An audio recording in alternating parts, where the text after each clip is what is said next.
نحمده ونصلي على رسوله الكريم اما بعد اعوذ باللہ من الشیطان الرجیم بسم اللہ الرحمن الرحیم قد افلح من تزکا وقال في موضع آخر قل هل يستوي الذين يعلمون والذين لا يعلمون وقال النبي صلى الله عليه وسلم العلماء ورثة الأنبياء وقال خيركم من تعلم القرآن وعلمه او كما قال الرسول صلی اللہ علیہ وسلم۔ عزیز طلباء، معزز مہمانان کرام، ذی وقار محترم و مکرم اساتذہ اعظام، پردہ نشین خواتین، السلام علیکم ورحمۃ اللہ وبرکاتہ۔ ششماہی امتحان کے بعد یہ نشست انعامی جلسہ پرائز ڈے کے عنوان سے رکھی گئی ہے۔ انشاءاللہ شوال سے لے کر ربیع الاول تک 5.5-6 ماہ میں طلبہ عزیز نے مدرسے کی تعلیم میں اور مدرسے کی دیگر ایکٹیویٹیز میں بڑھ چڑھ کر شوق ذوق سے جو حصہ لیا ہے، ان کی ہمت افزائی کے طور پر ان کے لیے زمانے سے متعلق ایسے انعامات رکھے گئے ہیں جو جاذب النظر بھی ہو، دلکش بھی ہو، پسندیدہ بھی ہو، قابل استعمال بھی ہو، بلکہ اس بات کا لحاظ رکھا گیا ہے انعامات میں کہ ان کے لیے ورزش کا سامان بھی بنے اور ان کے ذہن کو کھولنے کا بھی کام کرے، جسمانی نشو و نما کی بھی اس میں صلاحیت ہو۔ اس طرح کے انعامات رکھے گئے ہیں تاکہ طلبہ مزید جو اور 6 ماہ 5 ماہ کا جو تعلیمی زمانہ ہے سالانہ امتحان تک، اس میں بھی شوق ذوق سے پڑھے۔ تعلیم جو حاصل ہوتی ہے وہ خوف سے اور شوق سے حاصل ہوتی ہے۔ خوف میں مار پیٹ کا خوف، استاذ کا ڈر، اور شوق میں انعام کی لالچ، انعام کی امید، یہ سب داخل ہے۔ مار پیٹ کا تو الحمدللہ اکثر مدرسوں میں رواج ختم ہو چکا ہے۔ مار پیٹ کی اجازت بھی ہے تو بالکل اس کے بھی اصول و ضوابط بنائے گئے ہیں، اس کے لیے بھی بہت سنجیدگی سے غور و فکر کر کے کچھ رولز اور اصول بنائے ہیں، لیکن الحمدللہ 99% مار پیٹ کا رواج ختم ہے۔ بچوں کو شوق ذوق سے اور اساتذہ کے ادب احترام کے ساتھ تعلیم میں حصہ لینا ہے۔ انعامات میں بعض بچے ایسے ہوتے ہیں جو انعام انہیں نہیں مل پاتا، لیکن ان کے لیے ابھی ایک سالانہ کا چانس ہے۔ ایسا نہیں ہے کہ لاسٹ چانس ہے، ایک اور ان کے لیے چانس رہتا ہے سالانہ کا۔ یہ 4-5 ماہ وہ محنت کریں گے آگے کے، تو پھر سالانہ میں وہ اپنے دوسرے کلاس میٹ کو پیچھے کر کر خود فرسٹ پوزیشن آ سکتے ہیں۔ اس طرح کا یہ ایک دوڑ کا مسابقہ ہے، سمجھیے دوڑ کا میدان ہے۔ فَلْيَتَنَافَسِ الْمُتَنَافِسُونَ وَاسْتَبِقُوا الْخَيْرَاتِ۔ حق تعالیٰ شانہ بھی نیکیوں کے کام میں دوڑ کو پسند کرتے ہیں۔ دیکھتے ہیں اللہ تعالیٰ نیکیوں کے کام میں کیسا آگے ایک دوسرے سے آگے بڑھ رہے ہیں میرے بندے۔ ماہ رمضان میں کیسا نیکیوں کا جذبہ رہتا ہے، کوئی 10 قرآن ختم کرے تو کوئی 11 قرآن، کوئی 8 ختم کرے تو کوئی 9 قرآن ختم کرنے کا، کوئی اشراق اور چاشت پڑھ رہا ہے روزوں کی حالت میں تو پھر دوسرا اشراق، چاشت اور اشراق اور چاشت کے ساتھ تہجد بھی پڑھنے کا اہتمام کرتا ہے. ایک دوڑ لگتی ہے نیکیوں میں. ویسا ہی تعلیم حاصل کرنا بھی عبادت ہے. تو اس میں بھی بچوں میں مسابقتی جذبہ ضروری ہے. مسابقتی جذبہ بہت کامیابی تک لے کے جاتا ہے. اور پھر جن کو پوزیشن آ جاتی ہے وہ بچے اپنی پوزیشن کو برقرار رکھنا چاہیے. اس طرح سے پڑھنے میں ایک مزہ آئے گا, بچوں میں ایک دل لگے گا آپ کو. اور تعلیم کے ساتھ مدرسے کی دیگر ایکٹیویٹیز میں بھی آپ حصہ لیتے رہیں گے اور ایک بہترین عالم اور حافظ بنیں گے, قوم کا نمائندہ بنیں گے. تو وہ جلسہ ہے یہ انعامی جلسہ, بچوں کی ہمت افزائی اور اساتذہ اکرام کی محنتوں کا بھی ثمرہ اور نتیجہ آپ کو معلوم ہوگا. کس طرح اساتذہ اکرام نے محنتیں کی ہے, کس طرح طلبہ اکرام کو بنایا ہے, ان کے اخلاق کو, ان کے کردار کو, ان کے رہن سہن کے انداز کو, یہ بھی آپ کو معلوم ہوتا ہے. انعامات حاصل کرنے والے طلبہ جب انعام لیں گے. تو یہ آج کی نشست کی بارے میں کچھ خلاصہ آپ حضرات کے سامنے رکھا گیا ہے. ایک دوسری بات یہ ہے دوستو بزرگوں, حافظ اور عالم کے بارے میں کہا جاتا ہے کہ یہ حضرات دنیا سے بہت دور چل رہے ہیں, بہت چھوٹی سوچ کے یہ حامل ہے.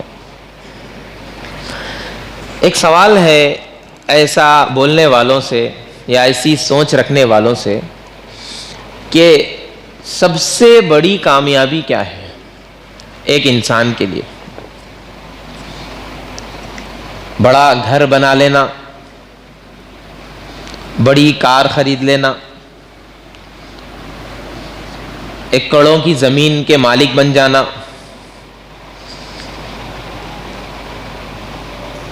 بڑے عہدیدار کے گھر میں لڑکے یا لڑکی کا نکاح ہو جانا؟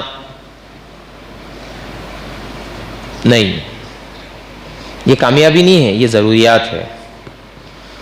یہ جو ابھی جو ذکر کی گئی نا, یہ مقصد زندگی نہیں ہے, ضروریات زندگی ہے.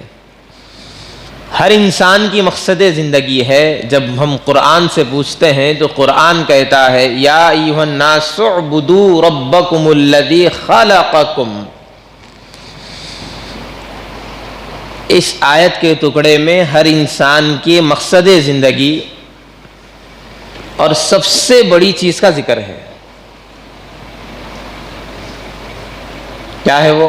ساری دنیا سے مخاطب ہے قرآن اور کہتا ہے اے لوگو اللہ کی عبادت کرو جس اللہ نے تم کو پیدا کیا. اعبدو سے مراد صاحب جلالین رحمۃ اللہ علیہ نے لکھا وحدو, اللہ کو ایک مانو, توحید کا عقیدہ اپنے اندر پیدا کرو, یعنی مسلمان ہو جاؤ. یہ سب سے بڑی چیز ہے انسان کے لیے, اس سے بڑی کوئی چیز نہیں ہے. ایک انسان ہے, پیدا ہوتے اس کے ماں باپ ختم, اس کو ملنے والی بہت بڑی پراپرٹی دوسروں نے اس کو ہڑپ کر لیا. چاہتا تو وہ بڑے اسکول میں پڑھتا, بہترین اس کی تربیت ہوتی, لیکن ایسا نہیں ہوا. اچھے کپڑے پہن سکتا, لیکن ایسا نہیں ہوا. ساری دنیاوی آرائش ضروریات سے محروم ہے وہ شخص, لیکن وہ ایمان والا ہے, اللہ کے حکموں کو اپنی زندگیوں میں لانے والا ہے, شیطان کے بتائے ہوئے راستے سے بچنے والا ہے, توحید پر ثابت قدم ہے, نبی صلی اللہ تعالی علیہ وسلم کے عشق کا عملی مظاہرہ کرنے والا ہے, نبی سے محبت کا پریکٹیکلی ثبوت دینے والا ہے. اسلام پر نہ صرف عمل کرنے والا، دوسروں تک پہنچانے کی بھی فکر کرنے والا ہے، تو یہ شخص دنیا کے سارے آدمیوں سے کامیاب شخص ہے۔ اگرچہ کہ کچھ نہیں ہے اس کے پاس، ماں باپ چلے گئے، پراپرٹی ہڑپ لی گئی، کیوں یہ شخص سب سے زیادہ کامیاب ہے؟ یہ شخص سب سے زیادہ کامیاب اس لیے ہے کہ زندگی کا سب سے اہم مقصد وما خلقت الجن والانس الا لیعبدون پر عمل پیرا ہے۔ اللہ نے فرمایا ہم نے جن اور انس کو اپنی عبادت کے لیے پیدا کیا، اس سبق کو اپنے زندگی میں بدرج اتم رکھنے والا ہے۔ ختم بات۔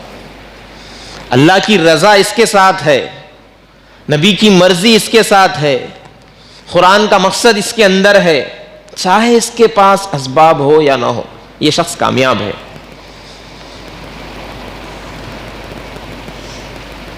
اتنی گفتگو سے ہمیں یہ سمجھ میں آ گیا ہے کہ انسان کا پیدا ہونے کا اصل مقصد کیا ہے، اور سب سے بڑی چیز جو اس کے اپنے زندگی میں لانا ہے وہ کیا ہے، جس کی مثالیں صحابہ اکرام ہیں، 1 لاکھ 1.25 لاکھ صحابہ اکرام، تابعین، تبع تابعین، بزرگان دین، اولیاء اکرام جو پوری زندگی اسی میں لگا دیتے، ان کو کوئی پراپرٹی کی خبر نہیں، ان کے لیے کوئی جائیداد کی فکر نہیں ہوتی، صبح شام اللہ کے ذکر میں، خود کا تعلق بھی اللہ سے مضبوط کرنے میں اور دوسروں کا تعلق بھی اللہ کو مضبوط کرنے میں اولیاء اکرام نے پوری زندگی کھپا دی۔ یہ جو مقصد زندگی ہے انسان کی، اس مقصد زندگی کی طرف یہ حافظ اور مولوی بلاتے ہیں لوگوں کو۔ اب میں آ رہا ہوں پہلے پوائنٹ پہ۔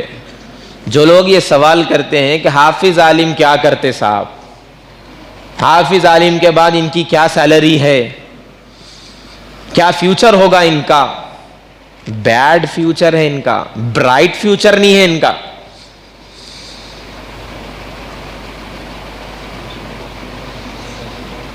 سب سے بڑے حافظ عالم نبی رحمت صلی اللہ علیہ وسلم، سب سے بڑے حافظ عالم صحابہ اکرام، سب سے بڑے حافظ عالم تابع تابعین، ان کا فیوچر برائٹ تھا یا بیڈ تھا؟ فیوچر میں وہ ناکام ہوئے، کامیاب ہوئے؟ ایسے کامیاب ہوئے صحابہ، جنت، دنیا میں جنت کی بشارت دے دی گئی۔ رضی اللہ عنہم ورضوا عنہ، یہ اللہ تعالیٰ ان صحابہ سے راضی ہے اور صحابہ اللہ سے راضی ہے۔ کیا کرے صحابہ اکرام؟ ضروریات زندگی کو مختصر طور پر گزارتے ہوئے، مقصد زندگی کو مد نظر رکھتے ہوئے خود بھی اس میسج کو اپنی زندگیوں میں لائے اور اس میسج کو ایک ایک بندے تک پہنچائے۔ وہی کام یہ مولوی اور حافظ کرتے ہیں، ضروریات زندگی کو سیکنڈری میں، ثانوی درجے میں رکھتے ہوئے، مقصد زندگی کو مد نظر رکھ کر اس مقصد زندگی کو اپنے اندر بدرج اتم لاتے ہوئے اس میسج کو ایک ایک دنیا کے بندے تک پہنچاتے ہیں۔ یہ دنیا کا سب سے بڑا کام ہوا نہیں ہوا؟ خیرکم من تعلم القرآن وعلمہ، اللہ کے رسول نے فرمایا قرآن والے مخلوق میں سب سے افضل ترین لوگ ہیں۔ پی ایم، سی ایم،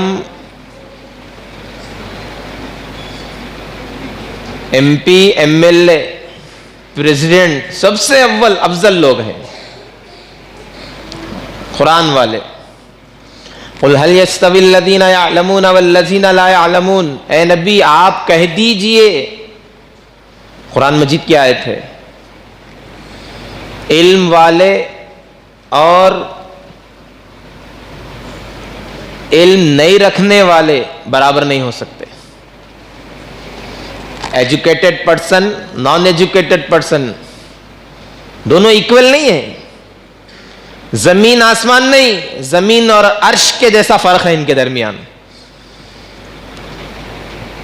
زمین اور عرش میں جو فرق ہے, کوئی حیثیت نہیں رکھتی نا عرش کے سامنے زمین. وہ فرق ہے جاہل اور عالم میں. اچھا, علم کیا ہے؟ علم تو سائنس کا تعلیم بھی علم ہے, سوشل کی تعلیم بھی علم ہے, اسکولز, کالجز, یونیورسٹیز میں پڑھائے جانے والے سارے مضامین بھی علم ہے. لیکن سب سے اہم ترین علم وہ ہے. حضرت صوفی غلام صاحب رحمت اللہ علیہ, حضرت مولانا شاہ جمال الرحمن صاحب کے والد محترم نے فرمایا, علم وہ ہے جو علیم تک پہنچا دے. کون ہے بھائی علیم؟ حق تعالی شانہ وعم نوالہ وحدہ لا شریک لہ خالق ارض و سما, ساری جہاں کے رب العالمین, سارے جہاں کے پالنہار, ایک اکیلے اللہ, وہ ہے علیم. علم آیا آپ کے اندر اور علیم کی معرفت آئی, علیم کا تعلق پیدا ہوا, علیم سے قربت پیدا ہوئی. یہ ہے اصل علم. اصل علم یہ ہے جو علم اللہ نے انبیاء کو دیا, انبیاء نے اپنے صحابہ کو دیا, صحابہ نے اپنے شاگردوں کو, تابعین کو دیا, اور اس طرح کا سلسلہ یہ مدارس کی لائن سے چل رہا ہے. مدارس کے سارے مضامین لے لیجئے, جیسا یہ ناظرہ اور حفظ کا اسٹوڈنٹ ہے, اس کے کیا مضامین ہیں, 6 گھنٹے میں اس کو کیا پڑھنا ہے؟ اردو, دینیات, قرآن. اردو میں بھی وہ چیپٹر اور وہ مواد رہتا جو اسلامک رہتا, جنرل نالج نہیں رہتی. لہذا دینیات کیا رہتا؟ سارے حدیثوں, قرآن کی آیتوں سے نکالی ہوئی اچھی اچھی باتوں کا نچوڑ. قرآن تو قرآن ہے. تینوں مضامین دیکھ لیجئے آپ, انبیاء علیہم الصلاۃ والسلام کے علوم سے نکلے ہوئے ہیں. عالم کورس میں آ جائے, عالم کورس کے فرسٹ ایئر کے مضامین, سیکنڈ ایئر کے مضامین. اب آج کل انگلش ضروری ہے تو ایک الگ سے انگلش کا, میکس کا سبجیکٹ پڑھا رہے, لیکن عالم کورس کے جو مضامین ہیں, 6 مضامین, 6 سبجیکٹ, سارے انبیاء علیہ الصلاۃ والسلام اللہ کے علوم میں سے ہیں, اسلامی علوم میں سے ہیں.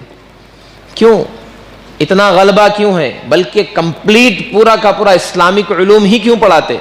اس لیے پڑھاتے پڑھنے والے کا تعلق بھی علیم سے ہو جائے, اور پھر یہ پڑھنے والا عالم اور حافظ پڑھے بعد قوم میں ایسی خدمت کرے دین کی, مدارس کھول کر, مکاتب چلا کر, جماعتوں میں جا کر, اہل اللہ کے بتائے ہوئے طریقوں کو اپنا کر, جلسے کر کے, کتابیں لکھ کر, مضامین لکھ کر, شارٹ کلپس بنا کر, شارٹ مواد لکھ کر, یہ حفاظ اور علماء دین, امت میں دین پھیلائے.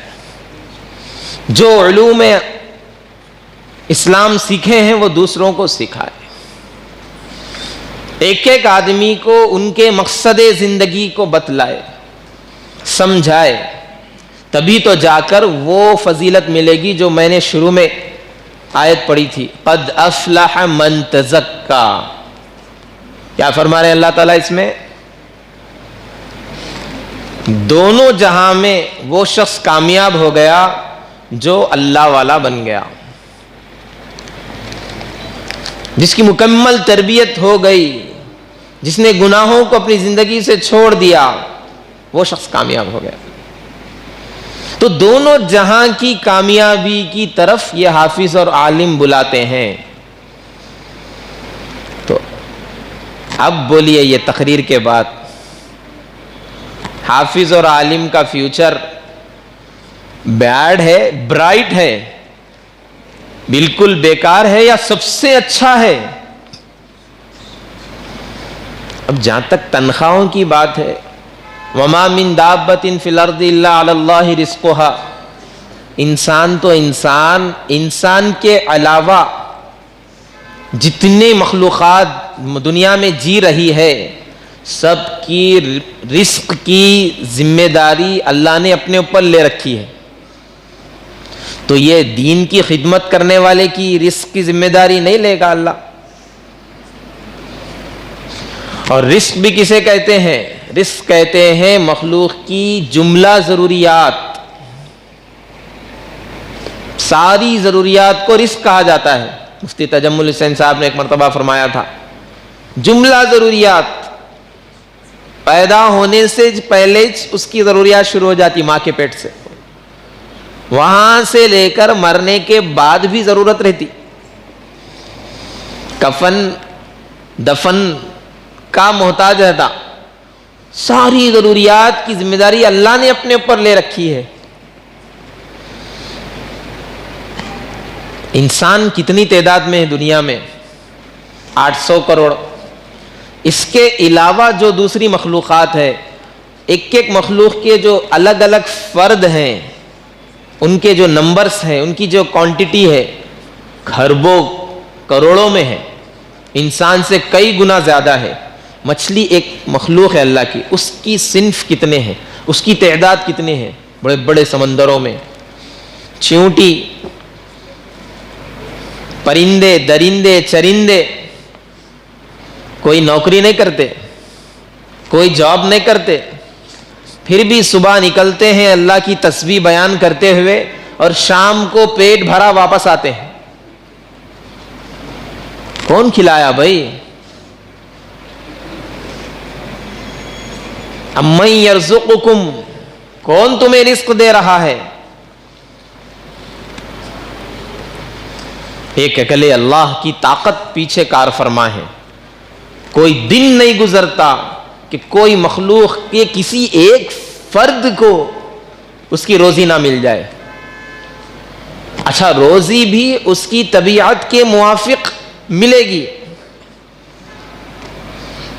مثال کے طور پہ چڑیا کا ایک بچہ ہوا, مرغی کا ایک بچہ ہوا.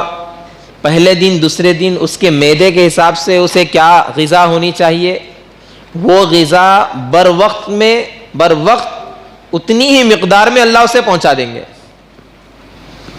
ایسا نہیں مرغی کا چھوٹا بچہ ہے 2 دن کا, اس کو بڑی مرغی جو کھا رہی ہے وہ لا کر اس کے منہ میں ڈال رہے ہیں, یا ایک بار ڈال دیے پھر 10 منٹ کے بعد اور ایک بار ڈال رہے ہیں. ایسا نہیں ہوتا.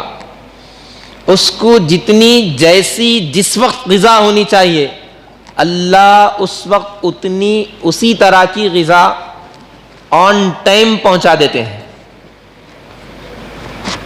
تو پھر انسان کی ذمہ داری اللہ نہیں لیں گے, خادم دین کی ذمہ داری نہیں لیں گے. تو عزیزو, گفتگو کا خلاصہ یہ نکلا, مدرسے میں پڑھنے والے یہ پوری مخلوق میں سب سے زیادہ محترم لوگ ہیں. اور دوسری بات, مدرسے میں پڑھنے والوں کو بھی اپنے مقام کا لحاظ رکھنا چاہیے. بعض بچے ہمارے مقام کا لحاظ نہیں رکھتے اپنا. کتنا بڑا مقام ہو گیا آپ کا, اللہ کے اندر سے نکلا ہوا کلام کو ہم نے سینے میں محفوظ کر لیا. ایک بیٹھک میں 10 پارے سنا دے سکتے ہیں, 20 پارے سنا دے سکتے ہیں. نبی رحمت صلی اللہ علیہ وسلم سے نکلا ہوا کلام, احادیث, قرآن کی تفسیر, دیگر علوم فقہ کو ہم نے اپنے سینے میں محفوظ کر لیا. ایک وقت میں ہم آدھے پارے کا ترجمہ سنا دے سکتے, 50 حدیث کی ترجمہ سنا دے سکتے, ٹھہر کے ہم 50 مسئلے بیان کر دے سکتے, نحو اور صرف کو ہم سمجھا دے سکتے. ایسے علوم اللہ ہمیں عطا فرمائے اور ہم اپنا مقام بھول بیٹھے. ہماری طرز گفتگو, رہن سہن, کھانا پینا, چلنا پھرنا, اٹھنا بیٹھنا ویسا ہی ہے جیسے ایک نان ایجوکیٹڈ آدمی کا ہے, اور اسی طرح غیر تربیت یافتہ بچے کا ہے. مل فرق بینہما, مل فرق بینکما, آپ میں اور اس میں فرق کیا رہا؟ پھر ایک بچہ ہے جو اسکول کی صورت ہی نہیں دیکھا، ایک بچہ ہے جو اسکول کا علم حاصل کیا، اور ایک بچہ ہے جو مدرسے میں 5 سال پڑھا۔ اسکول کا بچہ یا پھر اسکول نہیں پڑھنے والا بچہ ٹھہر کے پانی پیتا ہے، لیفٹ ہینڈ میں گلاس لے کر پانی پیتا ہے، کسی کو سلام نہیں کرتا، ارے ترے بات کرتا ہے، پینٹ ٹخنوں کے نیچے پہنتا ہے، پکنک کو گھومنے گیا تو نمازاں چھوڑ دیتا ہے۔ وہی سیم کیفیت یہاں کے پڑھے ہوئے 5 سال حافظ کورس میں پڑھنے والے، ناظرہ کورس میں پڑھنے والے، عالم course first year second year third year میں پڑھنے والے کی کیفیت ہو گئی۔ یہ بھی اس کے جیسا ہی طرز زندگی اختیار کیا ہوا ہے۔ تو عزیز طلبہ، مطلب یہ ہے کہ ہم اپنا مقام نہیں پہچانے، ہمارا کیا مقام و مرتبہ ہے۔ بلوں کی چونٹیاں ہمارے لیے دعا کرتی ہے، سمندر کی مچھلیاں ہمارے لیے دعا کرتے ہیں، فرشتے پر بچھاتے ہیں۔ حتیٰ کہ اگر آپ اچھے عالم بن گئے اور نبی صلی اللہ علیہ وسلم کے مشن کو آپ لے کے چل رہے ہیں، تو نبی صلی اللہ علیہ وسلم نے فرمایا یہ میرا وارث ہے۔ انبیاء میراث میں کیا نہیں چھوڑتے؟ مال دولت نہیں چھوڑتے، انبیاء میراث میں اپنا مشن چھوڑتے، اپنی تعلیم چھوڑتے۔ تو اللہ کے نبی نے فرمایا جو میرے مشن کو آگے لے کے چلتا ہے، بھٹکی ہوئی انسانیت کو راہ ہدایت کی طرف لاتا ہے، جنت کے راستے میں لاتا ہے، جہنم کے راستے سے جنت کے راستے کی طرف لاتا ہے، مقصد زندگی ان کو بتلاتے رہتا ہے اور خود بھی عمل کرتا ہے، وہ میرا وارث ہے، میرا بیٹا ہے۔ وارث کا لفظ ذرا گاڑا دکھ رہا ہوں گا، مہنگا دکھ رہا ہوں گا۔ بیٹا ہے، میراث کس کو ملتی؟ بیٹے کو ملتی نا۔ نبی کی میراث مل رہی ہمیں، ہم بیٹے ہیں نبی کے۔ بیٹا اپنا مقام ہی نہیں پہچان رہا۔